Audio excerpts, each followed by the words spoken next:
Last class में से आपको बताया कि मैंने कोई आप लोगों को होमवर्क दिया नहीं था, तो आज अपन डायरेक्ट थ्योरी से स्टार्ट करते हैं। Next, differentiation of a determinant. Determinant का डिफरेंशिएशन कैसे करें? समीशन पढ़ लिया, डिफरेंशिएशन पर आते हैं।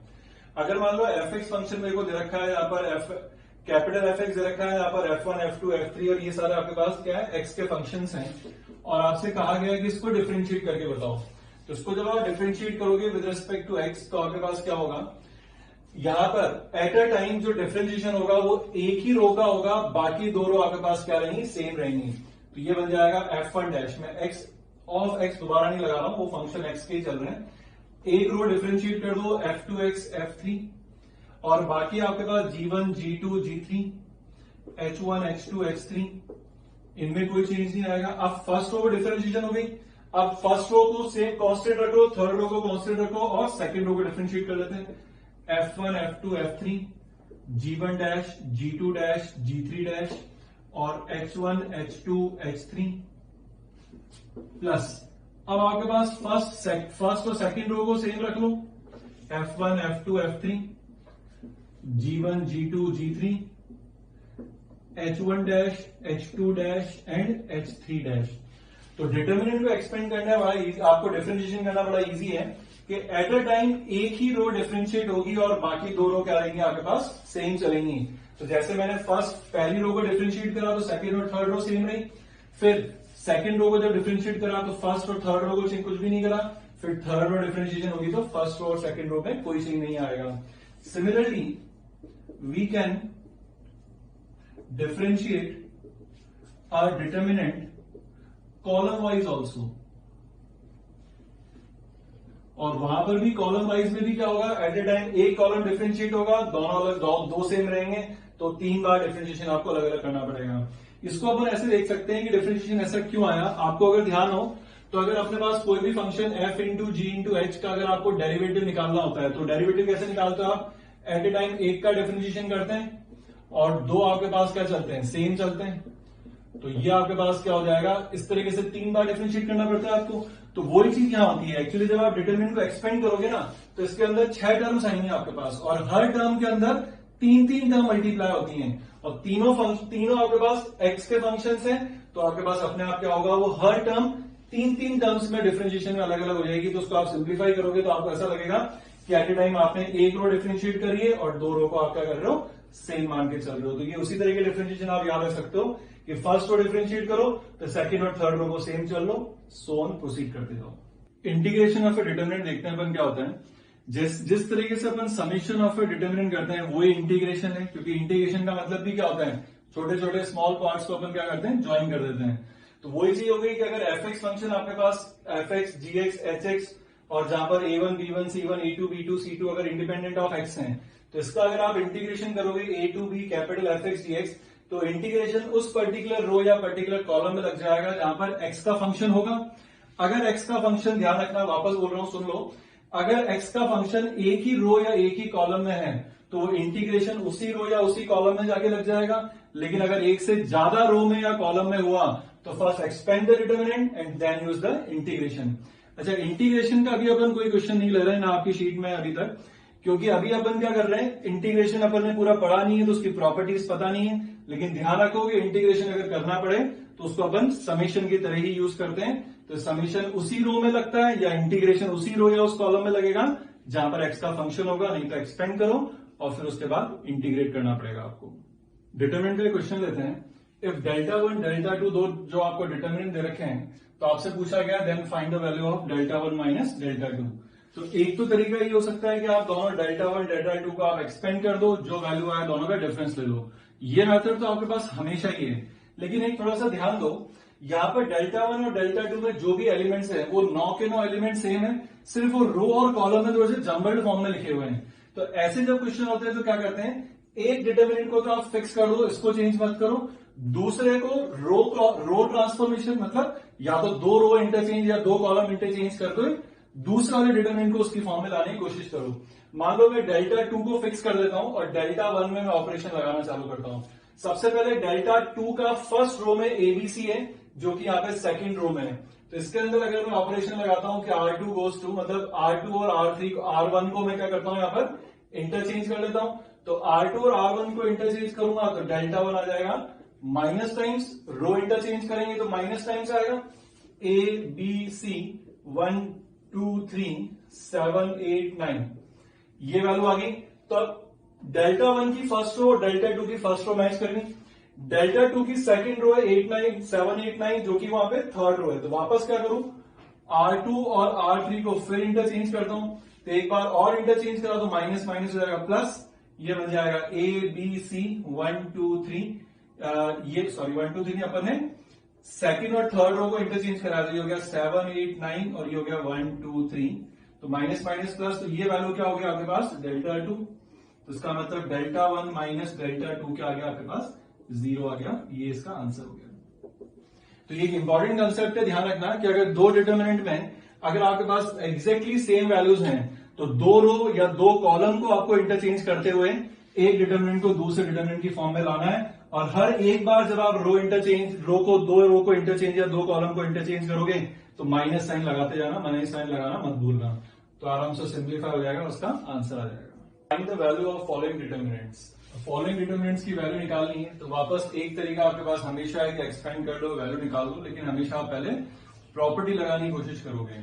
तो सबसे पहले अपन देखते हैं कि अगर ये डिटर्मिनेंट लिखा हुआ है तो सबसे पहले आप ये कोशिश करोगे कि अगर किसी भी रो या किसी भी कॉलम में से कोई एलिमेंट अगर कॉमन आ रहा है, कोई कॉमन फैक्टर आ रहा है, तो आप फैक्टर कॉमन लेने की कोशिश करोगे। जैसे फर्स्ट रो को देखा जाए तो फर्स्ट रो में से आपके पास क्या कॉमन आ रहा है 4, सेकेंड रो में से क्या कॉमन आ रहा है अपने पास 2, और थर्ड रो में से अपने पास क्या कॉमन आ रहा है 5।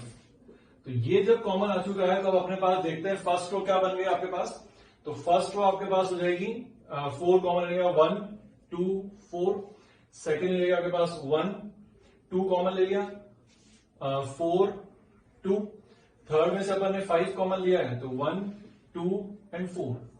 तो यहां पर अगर देखा जाए तो आपके पास अब क्या हो रहा है, इस डिटर्मिनेंट के अंदर आपके पास ये दोनों जो रो हो गई फर्स्ट और थर्ड रो जो हो गई ये आपके पास क्या हो गई आइडेंटिकल हो गई, तो देयरफॉर डिटर्मिनेंट की वैल्यू क्या हो जाएगी आपके पास 0 हो गई, क्योंकि रो आइडेंटिकल हो गई तो डिटर्मिनेंट क्या हो गया 0।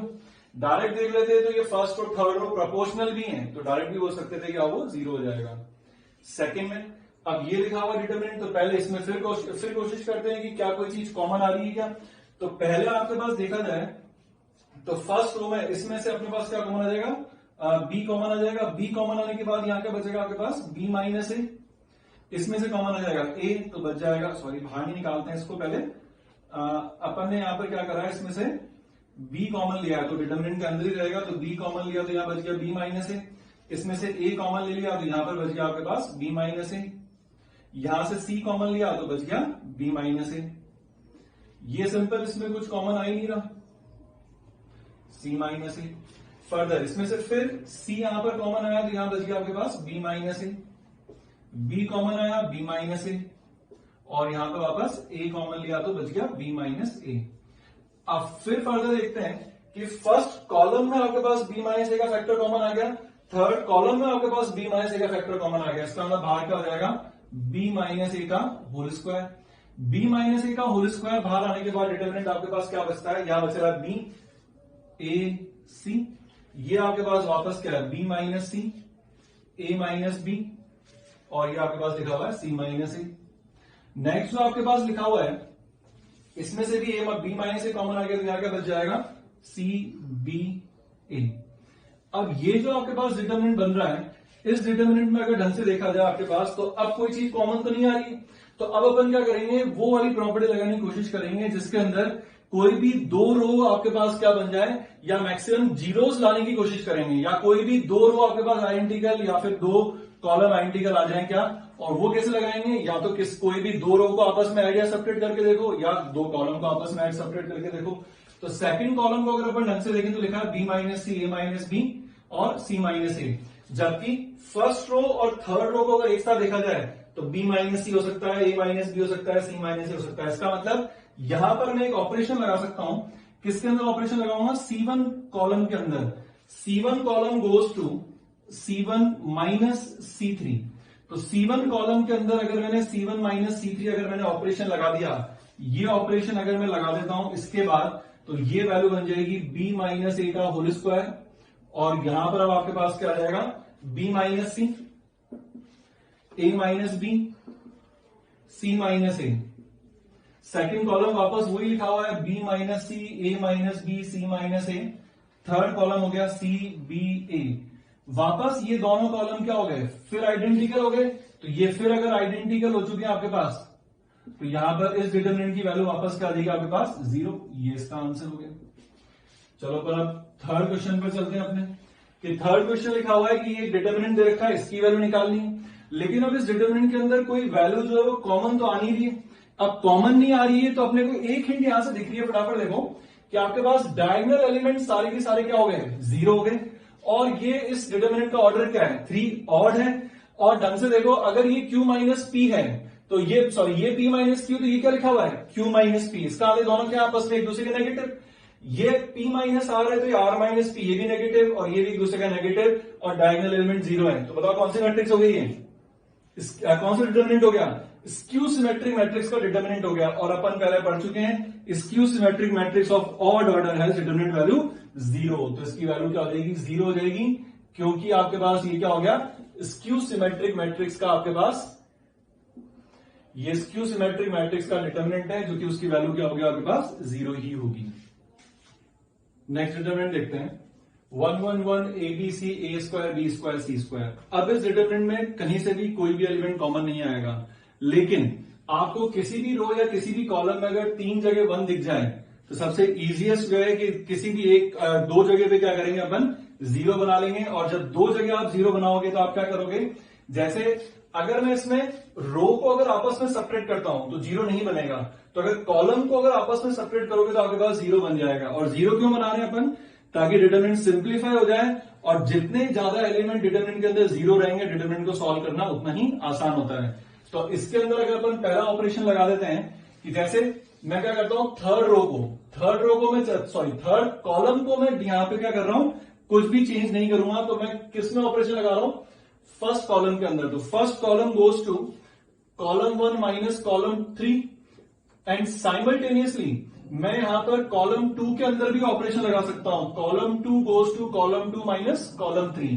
तो ये जो आपके पास वैल्यू आपके पास यहां पर आने वाली है, कि मैंने कॉलम 1 में से कॉलम 3 सेपरेट कर दिया, तो ये आपके पास क्या वैल्यू आ जाएगी 0। यहां आ जाएगा a माइनस सी, और यहां आ जाएगा a square minus C square, जिसके फैक्टर हो जाएंगे a minus C into a plus C. Column 1 minus column 2 3 column 2 minus column 3 करेंगे तो फिर 0। b माइनस सी, बी स्क्वायर माइनस सी स्क्वायर के factor b minus C into B plus C. यहां पर हो गया 1 सी सी स्क्वायर।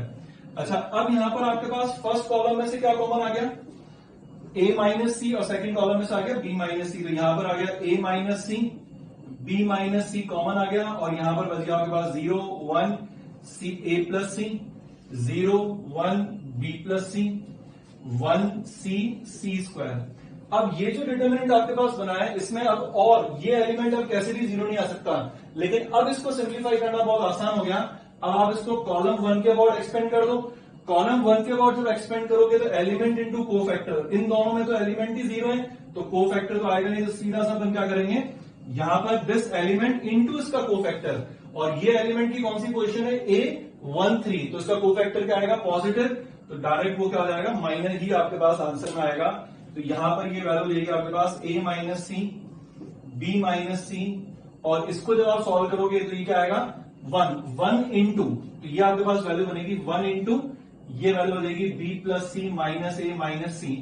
तो यहां से अगर आप सॉल्व करोगे तो c कट गया, और इसको अगर साइक्लिक ऑर्डर में अगर आप अरेंज कर लेते हो तो ये एक्चुअली आपके पास डिटरमिनेंट की वैल्यू बनेगी a minus B, b minus a minus B, b minus C and c minus a। ये इसका क्या हो गया डिटरमिनेंट वैल्यू होगी आपके पास। नेक्स्ट अपन लेते हैं अपने पास थर्ड। अगर नेक्स्ट अगर अपन एग्जांपल लेते हैं जिसमें डिटरमिनेंट में लिखा हुआ है यहां पर 1 1 1 a b c a cube b cube c cube. अब अगर ये लिखा हुआ है तो वापस देख लो, यहां पर भी 3 जगह आपके पास क्या लिखा हुआ है 1 1 1 है। तो अब लेकिन कॉलम वाइज सब्ट्रैक्शन से कुछ नहीं होगा, सब्ट्रैक्शन से क्या करना पड़ेगा रो वाइज। तो अब अपन क्या करेंगे यहां पर वापस 2 जगह पर 0 बना सकते हैं अपन, एक रो को एट ए टाइम फिक्स कर लेते हैं। तो अपन ऑपरेशन लगाते हैं r1 goes to r1 minus r3 and r2 goes to r2 minus r3। ये जब आप ऑपरेशन लगाओगे तो यहां पर वापस क्या वैल्यू आएगी आपके पास, इसमें सब्ट्रैक्ट करोगे तो 0, फिर यहां पर भी 0, यहां पर जाएगा 1, इसमें सब्ट्रैक्ट करोगे तो a माइनस सी, यहां सब्ट्रैक्ट करोगे तो a cube minus C cube, तो a cube minus C cube के फैक्टर क्या होंगे, a minus C into A square plus C square plus A C. Similarly यहां इसमें सब्ट्रैक्ट करोगे R2 में R2 माइनस R3, तो कितना बनेगा आपके पास b माइनस सी, यहां पर आ जाएगा B cube minus C cube, that is b minus C into B square plus C square minus plus B C. और फर्दर यहां पर लास्ट में आपके पास क्या बन जाएगा c, और ये आपके पास हो जाएगा सी क्यूब। फिर देखते हैं अपन, यहां पर आपके पास ये b माइनस सी है, तो अब फर्स्ट रो में से और सेकंड रो में से क्या कॉमन आया, यहां पर फर्स्ट रो में से तो कॉमन आ गया a minus C, second row में से कॉमन आ गया b माइनस सी, और डिटरमिनेंट बच गया आपके पास 0 0 1, यहां पर बचा 1 1 सी, यहां बच जाएगा आपके पास a square plus C square plus A c, ये हो जाएगा आपके पास बी स्क्वायर प्लस सी स्क्वायर प्लस बी सी, और यहां पर हो जाएगा आपके पास सी क्यूब। अब आप देख लो दो जगह आपके पास, अब अपन इसको किसके अबाउट एक्सपेंड करें, रो वाइज एक्सपेंड भी कर सकते हो, लेकिन अपन एक्सपेंड किसके वाइज करेंगे, कॉलम वाइज, क्योंकि दो एलिमेंट 0 हो चुके हैं। अब दिस एलिमेंट इनटू इसका कोफैक्टर, इसकी पोजीशन क्या 1 की आपके पास A31, तो इसका कोफैक्टर क्या आएगा पॉजिटिव, तो element into its cofactor direct कर देते हैं अपन, तो आपके पास दिस माइनस दिस वैल्यू आ जाएगी। तो इसको जब आप वैल्यू सिंप्लीफाई करोगे तो बनेगा a minus C B minus c, यहां पर आप इनको सेपरेट करोगे तो आपके पास क्या मिलेगी 1 इंटू, तो 1 इंटू आपके पास आएगा बी स्क्वायर प्लस सी square plus B C minus ए स्क्वायर माइनस सी स्क्वायर माइनस ए सी। तो यहां पर आपके पास क्या फैक्टर कट गया, यहाँ पर सी स्क्वायर कट गया। इसको फिर आप फर्दर सिंप्लीफाई कर लो, इसके अंदर यहां से ये b square plus B C minus ए स्क्वायर माइनस ए सी जो बचा हुआ है, इन दोनों में से इसके फैक्टर क्या हो जाएंगे, बी स्क्वायर माइनस ए स्क्वायर के B minus A into B plus A. Similarly इन दोनों के फैक्टर आपके पास फिर करोगे तो इसमें से क्या कॉमन आ जाएगा सी, तो इस पूरे को जब सिंप्लीफाई करोगे तो ये a minus B minus c minus A into a plus B plus c, आपके पास ये वैल्यू बन जाएगी। तो आप दोनों देख लो डिटर्मिनेंट, इन दोनों डिटर्मिनेंट में क्या होता है, किसी भी एक रो, यहाँ पर रो में 1 1 1 था, यहाँ पे कॉलम में 1 1 1 था। तो ध्यान रखना ढंग से ऑपरेशन सही तरीके से लगाना। अगर यहाँ पर रो, अगर रो में 1 1 1 है तो कॉलम को आपस में सेपरेट करोगे तब आपके पास 0 आएगा, और यहां पर आपके पास क्या है, कॉलम में 1 है, तो जब रो को आपस में सेपरेट करोगे तो 0 आएगा। तो ऑपरेशन प्लीज ढंग से लगाना। ये कॉलम में 1 1 1 है तो रो वाइज सेपरेशन करने पड़ेंगे। दोबारा बोल रहा हूं, यहां पर रो में है तो कॉलम वाइज आपको सेपरेशन करोगे तब आपको मैक्सिमम नंबर ऑफ जीरोस मिलेंगे। नेक्स्ट डिटरमिनेंट, अगर आपको दे रखा है A B C A and C A B, अब आप इसको देखो, इसके अंदर ना तो कोई कॉमन फैक्टर आ रहा है, ना ही तीनों में से किसी भी रो में तीनों एलिमेंट 1 है, या आपके पास आपस में सब्ट्रैक्शन करने, रो वाइज सब्ट्रैक्शन या कॉलम वाइज सब्ट्रैक्शन करने पर 0 नहीं आएगा। तो नेक्स्ट अप्रोच यहां पर क्या रहती है आपके पास, अब अपन क्या करेंगे, ये कोशिश करते हैं क्या इनको सबको एक रो वाइज ऐड करूं या कॉलम वाइज ऐड करूं, तो क्या आपके पास कोई एलिमेंट कॉमन मिलेगा। देखो मैं इसको रो वाइज ऐड करता हूं, मतलब मैं क्या करता हूं, यहां पर ऑपरेशन लगाता हूं R1 goes to R1 plus R2 plus R3। तो R1 में जब R1 plus R2 plus R3 लगाओगे तो यहां पर क्या आ जाएगा, A plus B plus C, B plus C plus A, C plus A plus B. इसका अंदर क्या आ गया, A plus B plus C आ गया आपके पास सब जगह पर। कॉलम वाइज लगाते तो भी आपको A प्लस बी प्लस सी मिल जाता। तो अगर 3 जगह 1 नहीं है तो अपने कोई अप्रोच लगानी पड़ेगी, कोई भी 2 रो को ऐड करो या 3 रो को ऐड करो, तो आपको कोई दिख जाएगा कि कौन सा फैक्टर कोई कॉमन बन रहा है या नहीं बन रहा। तो यहां पर आ जाएगा आपके पास, अपन ने क्या करा, रो वाइज ऐड करा है, तो यहां आएगा ए plus B plus C, A plus B plus C, A plus B plus सी, ये हो गया बी सी ए बी। अब यहां पर क्या हुआ, फर्स्ट रो में से ये a प्लस बी प्लस सी बाहर आ गया। तो फर्स्ट रो में से जब a plus B plus c आपके पास बाहर आ जाएगा तो यहां पर आपके पास क्या बच जाएगा, 1 B C 1 C A 1 A B. हो गया क्वेश्चन सिंपल।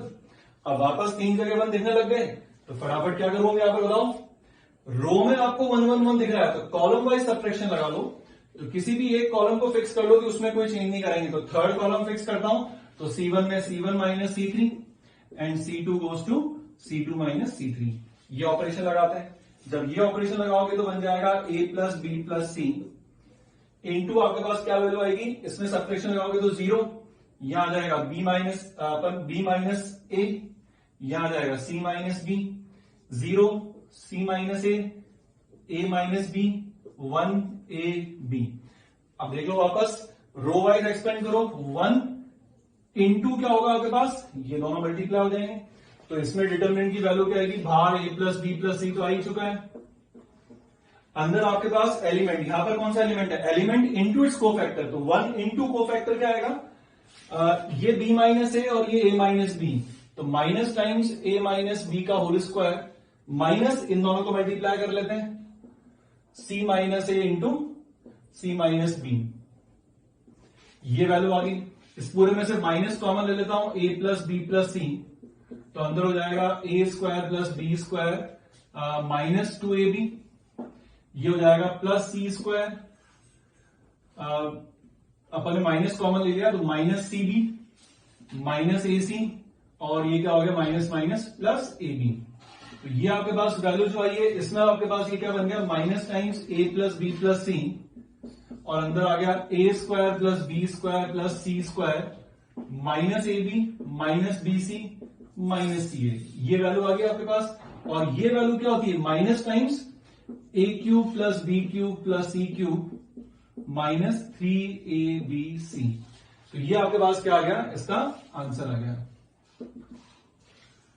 अब आप ये ध्यान रखो, कुछ इंपॉर्टेंट डिटर्मिनेंट्स होते हैं जिनकी वैल्यू आगे कई क्वेश्चंस में फ्रीक्वेंटली यूज आएगी, तो वो कौन सा डिटर्मिनेंट है, एक तो ये खुद है, तो मैं इस डिटर्मिनेंट को वापस लिखता हूं कि कौन कौन से डिटर्मिनेंट अपने पास इंपॉर्टेंट है जिनकी आपको वैल्यू हमेशा याद होनी चाहिए। एक तो ये डिटर्मिनेंट है, इस डिटर्मिनेंट की वैल्यू अभी अपन ने निकालेगी कि आगे आपके पास minus times a cube plus B cube plus C cube minus 3abc। Next जो डिटर्मिनेंट है अपने पास, जो भी अपन इससे पहले दो करे थे question, next determinant 1 1 1 A B C A square B square C square, ये जो डिटर्मिनेंट है ये कितना है, a minus b, cyclic order maintain करो, a minus B minus c minus ए।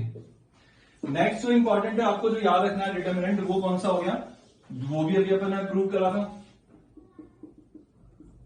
1। अब आप चाहे इसका ट्रांसपोज ले लो तो भी वैल्यू वही रहेगी, तो 1 1 1 A B C a cube b cube c cube, ये डिटर्मिनेंट वैल्यू होती है। पहले साइक्लिक ऑर्डर चलने दो, a minus B minus c minus a multiply with a plus B plus सी। तो ये तीन डिटर्मिनेंट इंपॉर्टेंट हैं, इनकी वैल्यू बाय हार्ट याद कर लो, क्योंकि ये आगे के कई क्वेश्चंस में फ्रीक्वेंटली यूज होंगे। तो तीनों इंपॉर्टेंट डिटर्मिनेंट हैं, इनको नोट कर लो अच्छे से आप लोग। नेक्स्ट क्वेश्चन, अब ये जो डिटर्मिनेंट दे रखा है इसमें फिर देखते हैं कि क्या अप्रोच लगेगी आपके पास। इस डिटर्मिनेंट के अंदर अगर देखा जाए तो कहीं पर भी आपके पास कोई फैक्टर कॉमन नहीं आ रहा, 3 जगह 1 1 1 भी नहीं दिख रहा, और ना ही अगर अब क्या करें, रो वाइज या कॉलम वाइज ऐड करके देखते हैं। अगर आप सबको रो वाइज या कॉलम वाइज ऐड करोगे तो यहां पर ए प्लस बी प्लस सी आएगा, यहां पर क्या आएगा 2 times a plus B plus C, यहां पर 2 times a plus B plus सी। वो भी कर सकते हो आप, ए प्लस बी प्लस सी कॉमन आ जाएगा, फिर सिंप्लीफाई हो जाएगा। या फिर सीधा से एक चीज देखो आप, यहां पर बी प्लस सी ये ए है, सी प्लस ए ये बी है, और ए प्लस बी सी है। इसका अंदर सीधा सा फटाफट ऑपरेशन लगा लेता हूं, C1 goes to C1 plus C3। तो जैसे ही C1 में C1 प्लस C3 आप यूज करोगे, यहां पर आपके पास क्या आ जाएगा, a plus B plus C, A plus B plus C, A plus B plus सी, और ये वैल्यू हो जाएगी a plus B plus C, C plus A, और यहां हो गया a b c, ये वैल्यू आ गई। इसमें से फिर ये a plus B plus C क्या कर लेते हैं अपन, कॉमन ले लेते हैं, तो a प्लस बी प्लस सी तो आ गया कॉमन। इसके बाद जो वैल्यू बच गई 1 1 1 a plus B plus C plus A, और यहां आ गया a b c। हो गया क्वेश्चन सॉल्व। जैसे 3 1 दिखे लग गया जैकपॉट, हो गया क्वेश्चन सॉल्व फटाफट। अब इसमें फटाफट क्या करूं बताओ, कॉलम वाइज आपको क्या दिख रहे हैं, 1 दिख रहे हैं, तो सब्ट्रैक्शन क्या करूंगा, रो वाइज कैसे करें चलो बताओ। अगर रो थर्ड को फिक्स कर लेता हूं तो R1 में ऑपरेशन लगाता हूं, R1 minus R3, and similarly R2 में लगा लेता हूं। अब एट ए टाइम 2 रो में ऑपरेशन लगाया करो, एक रो को फिक्स कर दो, उसमें कोई चेंज नहीं करेंगे अपन, है ना। फिर R2 goes to R2 minus R3, ये वाली वैल्यू आ गई। जैसे इसको सिंप्लीफाई करोगे तो यहां पर a प्लस बी प्लस सी तो अपने पास कॉमन आ ही गया था। अब आप जब सब्ट्रैक्शन कर रहे हो R1 में R1 माइनस R3, तो यहां आ जाएगा 0, इसमें से इसको सेपरेट करेंगे तो क्या बचेगा बी माइनस सी, और यहां करेंगे तो ए माइनस सी। फिर सिमिलरली यहां सब्ट्रैक्शन करेंगे तो क्या होगा आपके पास, ये तो हो गया 0, ये हो जाएगा आपके पास बी माइनस ए, और इधर बन जाएगा आपके पास बी माइनस सी, और ये 1 सी प्लस ए, और ये सी। अब आप कॉलम वाइज एक्सपेंड कर दो एलिमेंट इनटू इट्स कोफैक्टर, तो ये आपस में मल्टीप्लाई हो जाएंगे, तो A plus B plus C into आपके पास क्या वैल्यू आ जाएगी, ये मल्टीप्लाई होंगे तो बनेगा बी माइनस सी का whole square minus B minus A into A minus C. फिर सिंप्लीफाई कर लेते हैं तो A plus B plus C into यहां क्या आ जाएगा बी स्क्वायर प्लस सी स्क्वायर माइनस 2bc, यहां आ जाएगा minus A B plus B C plus A square और माइनस क्या आ गया आपके पास ए सी, ये वैल्यू आ गई। फिर सिंप्लीफाई करके देखो तो A plus B plus C, A square plus B square plus C square minus A B minus B C minus ए सी, तो ये वापस आपके पास क्या हो जाएगा A plus B plus C into A square plus B square plus C square minus A B minus B C minus C, तो value क्या होगी A cube plus B cube plus C cube minus 3ab। Next question. अब इस determinant के अंदर देखा जाए तो देखो हमेशा ऐसा नहीं होता कि आपको 3 जगह 1 मिल जाएंगे, कुछ और न्यूमेरिकल वैल्यूज भी हो सकती हैं, तो उनको भी आप क्या कर सकते हो सिंप्लीफाई कर सकते हो। जैसे फर्स्ट कॉलम में देखा जाए तो यहाँ पर a 2a 3a है, तो सबसे पहले तो क्या करें यहाँ पर से अपन a को बाहर निकाल लेते हैं। तो जैसे आप a को बाहर यहाँ पर निकालोगे, मैं इसकी स्टेप यहीं लिख देता हूँ, जैसे अपन ने a को बाहर निकाल दिया तो यहाँ तो बच गया 1, ये a बाहर आ गया यहाँ 1 2 3। अब यहाँ 1 1 1 की जगह 1 2 3 है, तो 1 1 1 होता तो अपन सब्ट्रैक्शन डायरेक्ट कर लेते, लेकिन अब 1 1 1 नहीं है, तो अपन क्या करें, अब सब्ट्रैक्शन तो अपन वापस क्या करेंगे, R1 ये वाली वैल्यू है तो R1 में अपन सब्ट्रैक्शन लगा लेते हैं। अगर R1 को यहां पर 0 लाना है तो R1 को 3 से मल्टीप्लाई करना पड़ेगा, और एक चीज अपने को बताया कि अगर जिस रो या जिस कॉलम में अगर ऑपरेशन लगाते हैं तो उसको किसी भी नंबर से मल्टीप्लाई मत करना, नहीं तो डिटरमिनेंट की वैल्यू क्या होगी आपके पास सेम नहीं रहेगी, उसी नंबर से मल्टीप्लाई हो जाएगी। तो अपन यहां क्या करें, जैसे यहां 3 है तो इस फर्स्ट रो को आप 3 से मल्टीप्लाई करके इसमें सब्ट्रैक्ट कर दो। तो अपन इस बार क्या कर रहे हैं, फर्स्ट रो को अपन फिक्स रख रहे हैं, तो अपन ऑपरेशन लगा रहे हैं यहां पर R3 goes to R3 minus 3 times R1, तो ये ऑपरेशन लगाएंगे, और साइमल्टेनियसली ऑपरेशन लगाएंगे R2 goes to R2 minus 2 times R1। तो जब अपन ये वाला ऑपरेशन लगाने जा रहे हैं तो भाई अपन ने क्या करा, R1 रो को फिक्स रख रखा है, तो 1 a प्लस बी प्लस सी, इसमें तो कोई चीज नहीं आया। अब अपन ने क्या करा, R2 goes to R2 minus 2 times R1, तो यहां पर आ जाएगा 0, इसको 2 टाइम्स मल्टीप्लाई करेंगे सब्ट्रैक्ट करेंगे तो 3a माइनस 2a क्या हो जाएगा a, 2b minus 2b cut गया। फर्दर इसको भी आप 2 से मल्टीप्लाई करोगे तो 4a माइनस 2a क्या हो जाएगा 2a, 3b minus 2b plus b, और c फिर कट जाएगा आपके पास यहां से। यहां पर इसको 3 टाइम्स सेपरेट कर रहा है, तो 3 इंटू 3 माइनस 3 क्या हो जाएगा 0, इसको 3 से मल्टीप्लाई करके सेपरेट करेंगे तो 6a माइनस 3a, तो 6a माइनस 3 कितना हो जाएगा 3a, and 3b minus 3b, b cut गया। इसको आप 3 से मल्टीप्लाई कर रहे हो तो यहां पर बचेगा आपके पास 7a, इसको 3 से मल्टीप्लाई करोगे तो बच जाएगा आपके पास 3b, और c फिर कट गया, तो ये वैल्यू आ गई। अब आप देख लो डिटरमिनेंट को आप आराम से सिंप्लीफाई कर सकते हो, कॉलम वाइज एक्सपेंड कर दो, एलिमेंट इनटू इट्स कोफैक्टर, तो ये इसका कोफैक्टर हो जाएगा आपके पास। तो एलिमेंट हो गया 1 और कोफैक्टर जो हो जाएगा, अच्छा यहां पर बाहर a चल रहा है ना, अपन ने a शुरू में पहले कॉमन ले लिया था, तो ये a टाइम्स आपके पास जो वैल्यू आएगी वो क्या आएगी, इनको मल्टीप्लाई कर लेते हैं, 7a square plus 3ab minus इनको मल्टीप्लाई करेंगे तो क्या आएगा आपके पास 6a स्क्वायर माइनस 3ab, तो ab 3ab कट गया, 7a स्क्वायर माइनस दिस क्या हो गया a square into a, that is a cube, तो ये इसका क्या हो गया आंसर। नेक्स्ट डिटरमिनेंट लेते हैं 1 plus a 1 1 1 1 plus b 1 1 1 and 1 plus c। अब यहां पर 3 जगह 1 या 3 जगह 0 तो है नहीं, लेकिन सिंप्लीफाई करने के लिए अपन इसमें c1 के अंदर लगाते हैं c1 minus c3 and c2 goes to c2 minus c3, तो डिटरमिनेंट आपके पास सिंप्लीफाई होकर जाएगा a प्लस 1 माइनस 1, तो a ये हो गया 0, ये हो गया माइनस c, यहां पर हो जाएगा 0 b minus c 1 1 and 1 plus c। अब डिटरमिनेंट में 1 0 तो कम से कम आ ही चुका है, तो ज्यादा 0 बनाने की कोशिश मत करो, फटाफट इसको आप एक्सपेंड कर दो, इसको जब आप एक्सपेंड करोगे तो एक्सपेंड जब अपन करेंगे तो ए टाइम्स आपके पास आ जाएगा, ये इससे मल्टीप्लाई हो जाएगा बी प्लस बी सी, यहां पर हो जाएगा आपके पास ये वैल्यू तो आ जाएगी प्लस सी, फिर ये 0 हो गया, प्लस यहां पर आएगा 1 इंटू, फिर ये वैल्यू हो गई 0 और प्लस बीसी वैल्यू आ गई। इस ए को अंदर मल्टीप्लाई कर दो तो यहां पर आ जाएगा ये A B C plus A B plus B C plus C ए, ये आपके पास डिटरमिनेंट का आंसर हो गया यहां पर, है ना। तो ये डिटरमिनेंट सिर्फ इसलिए है कि आपके पास हमेशा ऐसा नहीं कि अपन जीरो पे लग जाएंगे, जीरो बनाते रहें। अगर आपके पास थोड़ा सा एक आध ऑपरेशन लगाने के बाद जीरो दिख गया और डिटरमिनेंट एक्सपेंड करना ज्यादा आसान है, तो ज्यादा जीरो बनाने की कोशिश मत करो, फटाफट उसको एक्सपेंड कर दो, आंसर आ जाएगा आपके पास। नेक्स्ट क्वेश्चन पे आते हैं। अब ये एक इंपॉर्टेंट कंसेप्ट है इस वाले डिटरमिनेंट के अंदर, वो ढंग से सीखो आप।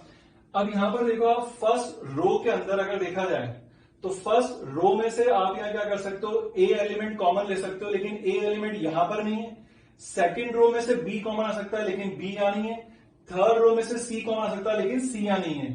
तो अगर आप क्या करना चाह रहे हो कि फर्स्ट रो में से अगर ए कॉमन लेना चाह रहे हो तो यहां पर ए होना चाहिए। तो आप क्या करो, फर्स्ट जो कॉलम है उसको मल्टीप्लाई कर दो ए से। सेकंड रो में से आप बी कॉमन लेना चाह रहे हो, लेकिन यहां पर बी नहीं है, तो सेकंड कॉलम को आप मल्टीप्लाई कर दो बी से। और थर्ड रो में से जब आप सी कॉमन लेना चाह रहे हो तो यहां सी नहीं है, तो थर्ड कॉलम को आप मल्टीप्लाई कर दो सी से। लेकिन अगर आपने first column, second column, third column को अगर आपने एबीसी से मल्टीप्लाई कर दिया तो बाहर आपको एबीसी से डिवाइड भी करना पड़ेगा ताकि डिटरमिनेंट की वैल्यू सेम रहे। तो आप पहले इसको ए से मल्टीप्लाई कर देते हैं, तो ये बनेगा ए इंटू ए स्क्वायर प्लस 1, यहां आ जाएगा बी ए स्क्वायर, यहां आ जाएगा सी ए स्क्वायर, ये बन जाएगा ए square B, A B square, ये बन जाएगा B into B square plus 1, ये हो जाएगा सी बी स्क्वायर, ये हो जाएगा आपके पास A C square, B C square and C into C square plus 1।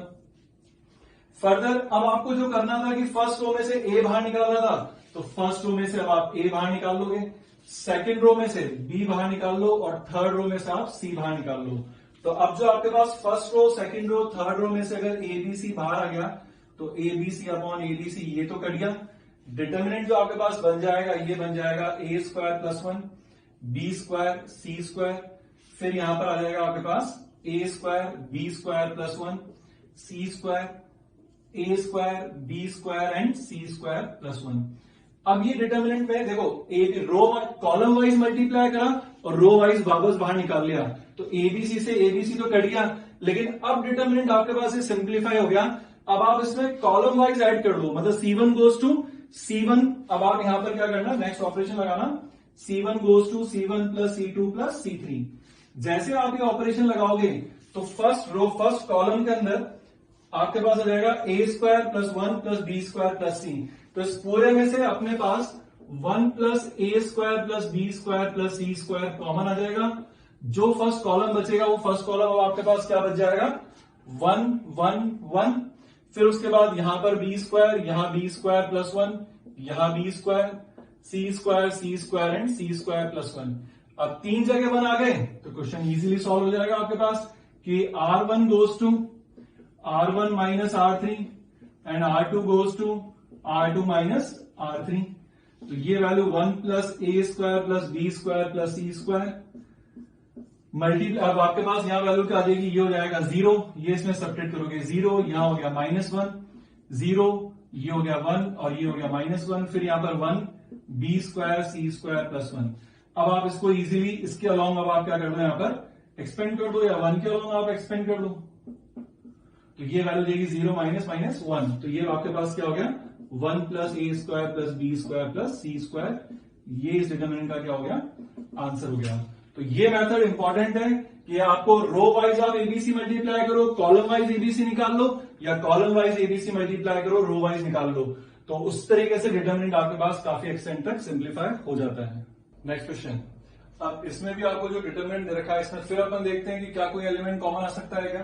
तो मैं अगर फर्स्ट कॉलम को देखूं तो यहां पर आपके पास ए कॉमन आ रहा है, इसमें से ए कॉमन आने के बाद बचेगा ए प्लस सी, यहां पर ए कॉमन आने के बाद बचेगा ए प्लस बी। इसका मतलब अगर इन दोनों में ए है तो यहां से पूरे में से मैं क्या कॉमन ले सकता हूं, ए बाहर। लेकिन अगर पूरे इस कॉलम में से अगर ए बार आएगा तो मेरे को यहां पर क्या चाहिएगा, ए चाहिएगा। इसका मतलब अब मैं क्या करता हूं, फर्स्ट रो को ए से मल्टीप्लाई कर देता हूं। इसमें से बी कॉमन आ रहा है, इसमें से बी कॉमन आ रहा है, तो सेकंड कॉलम में से बी बार आ सकता है, लेकिन यहां भी नहीं है, तो इसको मल्टीप्लाई करता हूं मैं बी से। इसी तरीके से यहां सी कॉमन आ रहा है, यहां सी कॉमन आ रहा है, यहां सी कॉमन आने के लिए यहां नहीं है, तो इसको मल्टीप्लाई कर देता हूं सी से। तो मैंने अगर रो वाइज एबीसी मल्टीप्लाई करा है तो बाहर वापस क्या करूंगा मैं, 1/ABC, ये डिवाइड कर दिया। अब मैंने इस फर्स्ट रो को मैंने ए से मल्टीप्लाई करा हुआ है, तो ये बन जाएगा -ABC। यहां पर ए से मल्टीप्लाई करो और साथ में बी कॉमन भी ले लो, तो बी कॉमन लिया और ए से मल्टीप्लाई कर दिया, तो क्या बचा, AB प्लस AC। यहां पर भी सी कॉमन लिया और ए से मल्टीप्लाई कर दिया मैंने, तो सी कॉमन ले लिया, ए से मल्टीप्लाई कर दिया, AC plus AB। Second row को बी से मल्टीप्लाई करा, इसमें से ए कॉमन लिया, तो AB प्लस बी से मल्टीप्लाई कर रहे हैं अपन, तो ये बन जाएगा BC। यहां पर हो गया -ABC। इसमें से सी कॉमन ले लिया और वापस बी से मल्टीप्लाई कर दिया, तो ये हो गया BC प्लस AB। इसमें सी से मल्टीप्लाई करना है और ए कॉमन ले लिया, तो ये आपके पास क्या हो जाएगा, AC प्लस यहां पर हो जाएगा आपके पास ए कॉमन ले लिया BC। इसमें भी बी कॉमन लिया और सी से मल्टीप्लाई कर दिया, तो AC प्लस क्या आ जाएगा, बी कॉमन लिया, AC प्लस BC। तो बी कॉमन लिया तो यहां तो BC और ये आ गया आपके पास AC। यहां पर आ गया -ABC। अब फर्दर क्या करें, यहां से अब क्या कर लेता हूं, ए बाहर निकाल लेता हूं, यहां से बी बाहर निकाल लेता हूं और यहां से सी बाहर निकाल लेता हूं। तो जैसे ही आप काम करोगे तो बाहर आपके पास हो जाएगा ABC डिवाइड बाय ABC। तो वो ABC से ABC तो कट गया। यहां पर आपके पास क्या वैल्यू बच गई आपके पास, इसमें से ए बाहर निकाल लिया तो यहां बच गया -BC। यहां से ए बाहर निकाल लिया तो AB plus BC, AC plus BC। यहां पर हो जाएगा AB plus AC -AC, BC plus AC। यहां पर वापस C कॉमन निकाल लिया तो AC plus AB, BC plus AB, और यहां C कॉमन निकाला तो -AB। ये तो कट गया आपके पास। अब फिर इसमें देखते हैं क्या रो वाइज या कॉलम वाइज ऐड करने पे कुछ फायदा मिल रहा है। अगर मैं यहां पर इन रो को ऐड करता हूं तो यहां पर 2BC और -BC कट जाएगा, तो 1BC बचेगा, तो AB plus BC plus CA यहां पर क्या हो जाएगा, कॉमन आ जाएगा आपके पास। तो वापस क्या करता हूं, R1 में R1 plus R2 plus R3 लगा देता हूं। तो R1 में R1 plus R2 plus R3 लगाओगे तो सब जगह AB plus BC plus CA क्या आ जाएगा आपके पास, कॉमन आ जाएगा। तो AB plus BC plus CA common आने के बाद रो 1 में यहां बचेगा 1, यहां पर आपके पास आएगा AB plus BC, AC plus BC, फिर 1, फिर यहां पर आ जाएगा -AC और यहां आ जाएगा आपके पास BC plus AC, 1 BC plus AB and -AB। ये वैल्यू आ गई। अब 3 जगह 1 मिल गए तो 2 जगह 0 बना दो, C1 goes to C1 minus C3 and C2 goes to C2 minus C3। तो ये बाहर आपके पास AB plus BC plus CA तो है ही सी। उसके बाद जब आपने C1 में ये सब्ट्रैक्ट करा तो यहां 0, इन दोनों को सब्ट्रैक्ट करा तो फिर यहां पर 0, इन दोनों को सब्ट्रैक्ट करा तो आपके पास यहां आ जाएगा AB plus BC plus CA। इधर का क्या आ गया 0, इनको सब्ट्रैक्ट करा तो minus times AB minus BC, या माइनस कॉमन ले लेता हूं और माइनस हो जाएगा CA। ये वापस आपके पास बन जाएगा AB plus BC plus CA और इधर हो जाएगा 1 BC प्लस AB और ये हो गया माइनस AB। ये वैल्यू आ गई। अब फर्दर इस डिटरमिनेंट को इजीली आप क्या कर लो, एक्सपेंड कर दो। तो एलिमेंट इनटू कोफैक्टर, तो ये आपके पास क्या आ गया AB plus BC plus CA तो है ही सी। यहां पर ये मल्टीप्लाई करोगे तो 0 और ये मल्टीप्लाई करो तो माइनस माइनस का आ जाएगा प्लस, तो इसका क्या हो गया होल क्यूब। तो ये इसका क्या हो गया आंसर हो गया। तो आप देख लो ये वाला क्वेश्चन और इससे पहले वाला जो अपन ने क्वेश्चन करा है, दोनों में सेम कंसेप्ट यूज हो रहा है कि अगर आपके पास मतलब अपन ने क्या कंसेप्ट यूज करा है, रो वाइज एबीसी मल्टीप्लाई करा और कॉलम वाइज एबीसी अपन ने क्या कर लिया, कॉमन ले लिया। तो ये भी एक सॉल्व करने का अपने पास मेथड है, ताकि क्या होता है जब आप ऐसा काम कर लोगे तो उसके बाद जो डिटरमिनेंट बचने वाला है उसमें आप रो वाइज ऐड करो या कॉलम वाइज ऐड करो, कोई ना कोई फैक्टर जरूर कॉमन आ जाएगा। और उसके बाद जैसे ही 3 जगह बना गए उसके बाद तो आपके लिए क्वेश्चन आराम से सॉल्व करना काफी इजी हो जाएगा, सॉल्व कर सकते हो आप। नेक्स्ट क्वेश्चन और लेते हैं। अगर डेल्टा 1 डेल्टा 2 अगर आपको ये दो डिटरमिनेंट्स दे रखे हैं तो प्रूव करना है delta 2 upon delta 1 will be equal to 1 plus P Q R. अब जब दो डिटरमिनेंट का रेशियो चाहिए तो वापस एक तरीका तो ये है कि दोनों डिटरमिनेंट की वैल्यू निकाल लो, जो आए उनका रेशियो ले लो। लेकिन आप देखो यहां पर ये डिटरमिनेंट सभी A1, B1, C1 इन सब में है और इसमें यही सारे एलिमेंट्स है, लेकिन साथ में PQR भी है। तो अपन कोशिश ये करते हैं कि डेल्टा 2 को डेल्टा 1 की फॉर्म में अपन क्या करें, कन्वर्ट करने की कोशिश करते हैं। तो सबसे पहले डेल्टा 1 के अंदर फर्स्ट कॉलम में A1, A2, A3 है, यहां पर भी A1, A2, A3, लेकिन साथ में उसके साथ PB1, PB2, PB3 क्या हो रहे हैं, साथ में ऐड हो रहे हैं, वो यहां पर B1, B2, B3 है। तो इन दोनों को अगर सेपरेट करेंगे कब, जब C2 कॉलम को P से मल्टीप्लाई कर दूं तो ये कट जाएगा आपके पास। देखो डेल्टा 2 से स्टार्ट करते हैं, तो अपन सबसे पहले क्या स्टेप यूज करते हैं कि C1 कॉलम के अंदर अपन यूज कर रहे हैं C1 माइनस PC2, ये यूज करो। लेकिन थोड़ा ढंग से सुनना ढंग से, कि अगर मैंने C1 माइनस PC2 करा है, तो C1 माइनस PC2 अगर मैंने यहां पे कर दिया तो देखो एक इसका पहला एलिमेंट दिखाता हूं, क्या बनेगा पहला एलिमेंट A1, और इसको सेपरेट करा तो यहां पर आ जाएगा आपके पास माइनस, इसको P से मल्टीप्लाई करा तो माइनस आ गया PQC1, ये वैल्यू आ गई। लेकिन जबकि यहां पर मुझे सिर्फ क्या चाहिए था, A1 की टर्म ही चाहिए थी। तो अब अपन क्या कर सकते हैं, ये तो आपके पास C2 के साथ हुआ, लेकिन अब अगर यहां पर अगर आपके पास ये एक्स्ट्रा टर्म आ गई माइनस PQC1, तो ये जो थर्ड एलिमेंट है C1, इसको PQ से मल्टीप्लाई करके कॉलम 1 के साथ क्या कर दें अपन, ऐड कर दें, तो डायरेक्टली क्या होगा, वो कैंसिल आउट हो जाएगा। तो अपन क्या करते हैं, यहां पर प्लस PQ इंटू क्या कर देते हैं अपन, C3 कॉलम और साथ में कर देते हैं। तो ये चीज अपन ने क्या करी कि अगर मैंने ये दोनों स्टेप लगाता हूं तो ये बनेगा आपके पास। तो एडिशनल फर्स्ट कॉलम के अंदर आपके पास माइनस PQC1 एलिमेंट आ गया। तो इसको हटाने के लिए अपन ने क्या करा, माइनस PQC1 है, तो थर्ड कॉलम को अपन ने PQ से मल्टीप्लाई करके जैसे ऐड करोगे तो ये माइनस PQC1 कट जाएगा, सिर्फ A1 की टर्म ही बचेगी आपके पास। तो जैसे ये अप्रोच आपने स्टेप लगाई, तो आपके पास यहां से डेल्टा 2 जो डिटरमिनेंट है वो क्या बन के आ जाएगा आपके पास, यहां पर बचेगा A1 और उधर से आ जाएगा आपके पास इसको PQ। तो यहां पर आपने क्या करा, PQ के साथ PQC3 करा है, तो R पहले से ही, तो PQR A1 आ गया, तो A1 कॉमन ले लूंगा तो बच जाएगा 1 प्लस PQR। सिमिलरली यहां पर हो जाएगा A2 1 प्लस PQR, यहां पर हो जाएगा A3 1 प्लस PQR। तो कई बार देख लो ऐसा भी आपको थोड़ा सा क्वेश्चन को विजुलाइज करके चलना पड़ेगा कि अपने को क्या चाहिए। तो अगर एक कॉलम में से दूसरा कॉलम सब्ट्रैक्ट करा तो जो चाहिए था A1 वो तो आ गया, लेकिन कोई एडिशनल टर्म और आ गया आपके पास, तो एडिशनल टर्म को हटाने के लिए कॉलम 3 को भी आपको साथ में यूज करना पड़ जाएगा। बाकी जो रहेंगे वो ऐसे डिस हो जाएंगे, वो जाएगा B1 plus QC1, B2 plus QC2, B3 plus QC3, और यहां पर C1 plus RA1, C2 plus RA2, C3 plus RA3। इस पूरे में से PQR तो 1 प्लस PQR आपके पास क्या आ गया, कॉमन आ गया। यहां पर बचा A1, A2, A3, और ये हो जाएगा B1 plus QC1, B2 plus QC2, B3 plus QC3, C1 plus RA1, C2 plus RA2 and C3 plus RA3। चलो अब अपने पास डेल्टा 1 का फर्स्ट कॉलम तो आ गया, डेल्टा 2 के सेकंड कॉलम में B1, B2, B3 और थर्ड कॉलम में C1, C2, C3 है। तो अगर देखो यहां पर C1, C2, C3 चाहिए और यहां पर आपके पास A1, A2, A3 आ गया, तो वापस ये A1, A2 ये कैसे कटेगा जरा सोच के बताओ। तो अपन क्या करें, C3 कॉलम के अंदर क्या ऑपरेशन लगेगा, C3 column goes to C3 minus RC1।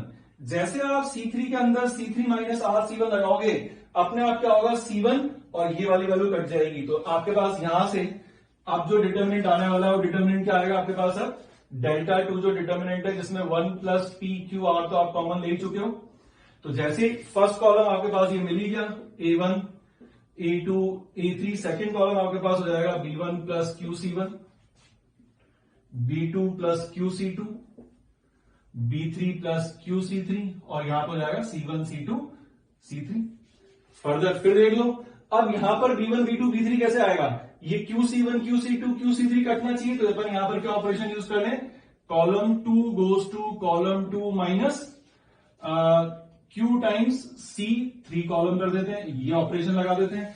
तो जैसे ही ऑपरेशन लगाओगे तो 1 प्लस PQR, ये आ जाएगा A1, A2, A3, B1, B2, B3, और यहां आ जाएगा C1, C2, C3। तो ये वैल्यू क्या बन गया आपके पास 1 plus P Q are into delta 1 और इधर लिखा हुआ है डेल्टा 2, इसका मतलब डेल्टा 2 अपॉन डेल्टा 1 हो गया आपके पास 1 प्लस पी क्यू आर। यही आपको प्रूव करना था, हेंस प्रूव। तो अब देखो अपन ने डिटर्मिनेंट के प्रॉपर्टी बेस्ड क्वेश्चन ये सारे खूब सारे कर लिए हैं। तो अब आप देखो हर क्वेश्चन में कुछ ना कुछ नई नई अप्रोच लगती रहेगी। तो आपको क्या करना पड़ेगा, क्वेश्चन को देखते हुए आपको यह अप्रोच लगानी पड़ेगी कि मैक्सिमम नंबर ऑफ जीरोस कैसे लेके आऊं, या फिर अगर एक डिटर्मिनेंट को दूसरे की फॉर्म में लेके आना है तो अपन एक डिटर्मिनेंट को फिक्स कर देते हैं, दूसरे के अंदर कुछ ऑपरेशन लगा के उसको उसकी फॉर्म में कन्वर्ट करने की कोशिश करते हैं। तो ये आप जितनी प्रैक्टिस करोगे उतना ही ये क्वेश्चंस आप लोगों को जल्दी समझ में आने लग जाएंगे। तो प्लीज आपको शीट में जब भी होमवर्क मिले तो जो भी क्वेश्चन डिटर्मिनेंट का होमवर्क दूं उसको अच्छे से सिंसियरिटी से आप लोग उसको अटेंड करोगे, ताकि आप लोगों को हर क्वेश्चन में अप्रोच धीरे धीरे ही समझ में आएगी। ऐसा नहीं है कि मैंने जो क्वेश्चन करके बता दिए तो आपसे शीट के सारे क्वेश्चन हो जाएंगे। अब लेकिन आप थोड़ा सा यह है कि आप उनमें थोड़ा सा दिमाग लगाओ कि कैसे किसी भी कॉलम या किसी भी रो के अंदर ज्यादा से ज्यादा जीरोस बनाए जाएं। प्रैक्टिस की जरूरत रहेगी, तो प्रैक्टिस जरूर करना। क्वेश्चन है, अगर आपको एक डिटरमिनेंट दे रखा है will be equals to a plus B X plus C X square so on, then find ABC. ABC की वैल्यू निकालनी है। तो सबसे पहले एक चीज देखा जाए कि इसको अगर डिटरमिनेंट को अगर आप सिंप्लीफाई करते हो तो इन टर्म्स ऑफ एक पॉलिनोमियल आपको दे रखा है, और अगर आपसे सिर्फ ए पूछा हुआ है तो ए आप ढंग से देखो, ए क्या आपके पास कांस्टेंट टर्म है, that is independent of variable. तो अगर इंडिपेंडेंट ऑफ वेरिएबल की अगर आपको वैल्यू पूछी गई है तो सीधा सा क्वेश्चन डायरेक्ट सॉल्व हो जाएगा। Put X equals to 0 both side, put X equals to 0। तो जैसे एक्स को आप 0 पुट करोगे यहां पर ये तो वैल्यू हो जाएगी e to the power 0 1, sine 0 हो जाएगा 0, कॉस 0 हो जाएगा 1 और ln 1 हो जाएगा वापस आपके पास 0। तो ये आपके पास क्या वैल्यू आ गई a। अब आप डिटरमिनेंट को एक्सपेंड कर दो तो यहां से आपके पास a की वैल्यू भी क्या आ जाएगी 0 आ जाएगी। तो ये चीज तो आप ध्यान रखना कि कभी भी ऐसा कोई डिटरमिनेंट लिख के इक्वल्स टू में कुछ पॉलिनोमियल दे रखा है उसमें से तो अगर डायरेक्टली कांस्टेंट टर्म पूछी जाए तो put all variables equals to 0। जितने भी वेरिएबल्स हैं यहाँ तो x ही है और कोई भी होते तो सबको 0 पुट कर देता है, क्योंकि मुझे इंडिपेंडेंट ऑफ वेरिएबल आंसर चाहिए। अच्छा, अब चाहिए आपको b, जो कि किसका कोएफिशिएंट है, x का। तो अब ये फाइंड करने के लिए अपने को डिफरेंशिएशन यूज करना पड़ेगा। तो अपन यहां पे क्या करते हैं, differentiate both sides with respect to x। दोनों साइड अगर विद रिस्पेक्ट टू x अपन डिफरेंशिएट करेंगे तो डिटरमिनेंट का डिफरेंशिएशन क्या होता है, एट ए टाइम एक रो या एक रो ही आपके पास डिफरेंशिएट होगी, या तो रो वाइज कर लो या कॉलम वाइज कर लो। अपन रो वाइज कर रहे हैं तो ये डिफरेंशिएट रहेगा e to the power x cos x, ये सेम रहेगा ln 1 प्लस x प्लस, अब फर्स्ट रो सेम रहेगी और डिफरेंशिएशन सेकंड रो का होगा तो ये हो जाएगा माइनस साइन x और ये आएगा 1 upon 1 plus x will be equals to, इधर आपके पास क्या वैल्यू हो जाएगी, ये तो 0, ये बचा b प्लस 2cx। अब b क्या हो गया, इसके आगे जो भी चलता रहेगा। अब ये वापस यहां क्या हो गया, फिर ये कांस्टेंट हो गया, मतलब इंडिपेंडेंट ऑफ x हो गया। तो जब ये इंडिपेंडेंट ऑफ x हो गया तो वापस अपन क्या पुट कर दें, पुट x इक्वल्स टू 0 होगी। तो जैसे अब आप x को 0 पुट करोगे दोनों में तो यहां पर आपके पास इस साइड तो आपके पास b बन जाएगा और यहां पर दो डिटरमिनेंट आ जाएंगे। ये कितना हो जाएगा 1 1 1 0 प्लस ये आ जाएगा आपके पास 1 0 0 1। इसको एक्सपेंड कर लेते हैं तो यहां पर वैल्यू क्या आएगी आपके पास, और ये वैल्यू क्या आ जाएगी आपके पास, तो ये तो आ जाएगा -1 प्लस 1। तो इसका मतलब वापस जो b की वैल्यू आ गई वो भी क्या आ गई आपके पास 0। ये आंसर मिल गया b की वैल्यू का। अब मुझे फिर चाहिए c। तो अब देखा जाए तो इसके अंदर c जो है वो x का कोएफिशिएंट है, तो अगेन डिफरेंशिएट, तो again differentiate with respect to x। जब आप दोबारा डिफरेंशिएट करोगे तो इसके दो डिफरेंशिएशन आएंगे, इसके दो डिफरेंशिएशन आएंगे। क्या क्या आते हैं देखते हैं। इसका डिफरेंशिएशन आ जाएगा e to the power x minus sine x cos x ln 1 plus x plus second row differentiate होगी तो e to the power x, ये तो हो गया cos x, ये हो जाएगा माइनस साइन x और ये आएगा 1 अपॉन 1 प्लस x प्लस इसको दो बार इसके दो डिफरेंशिएशन आ जाएंगे e to the power x cos x minus sine x 1 upon 1 plus x plus second row differentiation और डिफरेंशिएट होगी तो e to the power x sine x, इसका डिफरेंशिएशन आएगा माइनस cos x, ये हो जाएगा -1 अपॉन 1 प्लस एक्स का whole square will be equals to आपके पास हो जाएगा 2c plus so on. Again यहां पर फिर ये क्या हो गया, कांस्टेंट हो गया। तो फिर अपन क्या कर देते हैं, पुट x इक्वल्स टू 0। तो जैसे आप x को 0 पुट करोगे तो इस बार आपके पास यहां पर ये डिटर्मिनेंट क्या आ गया आपके पास 1 0 1 0 प्लस ये आ गया 1 1 0 1 प्लस ये आ गया 1 1 0 1 प्लस ये आ गया आपके पास 1 0 -1 एंड -1 इक्वल्स टू क्या आ गया 2c। सबकी वैल्यू निकाल लेते हैं। तो ये डिटर्मिनेंट 0, ये डिटर्मिनेंट 1 हो गया, ये भी 1 हो गया और ये क्या हो गया -1। तो इसका मतलब यहां से जो 2c की वैल्यू आएगी, ये पहला डिटर्मिनेंट 0, दूसरा डिटर्मिनेंट आपके पास हो गया 1, ये डिटर्मिनेंट हो गया आपके पास 1 और ये डिटर्मिनेंट हो गया आपके पास -1। ये फिर कट गया तो जो c की वैल्यू आएगी वो आपके पास क्या आ जाएगी, हाफ आ जाएगी। आज का होमवर्क नोट कर लो आप लोग।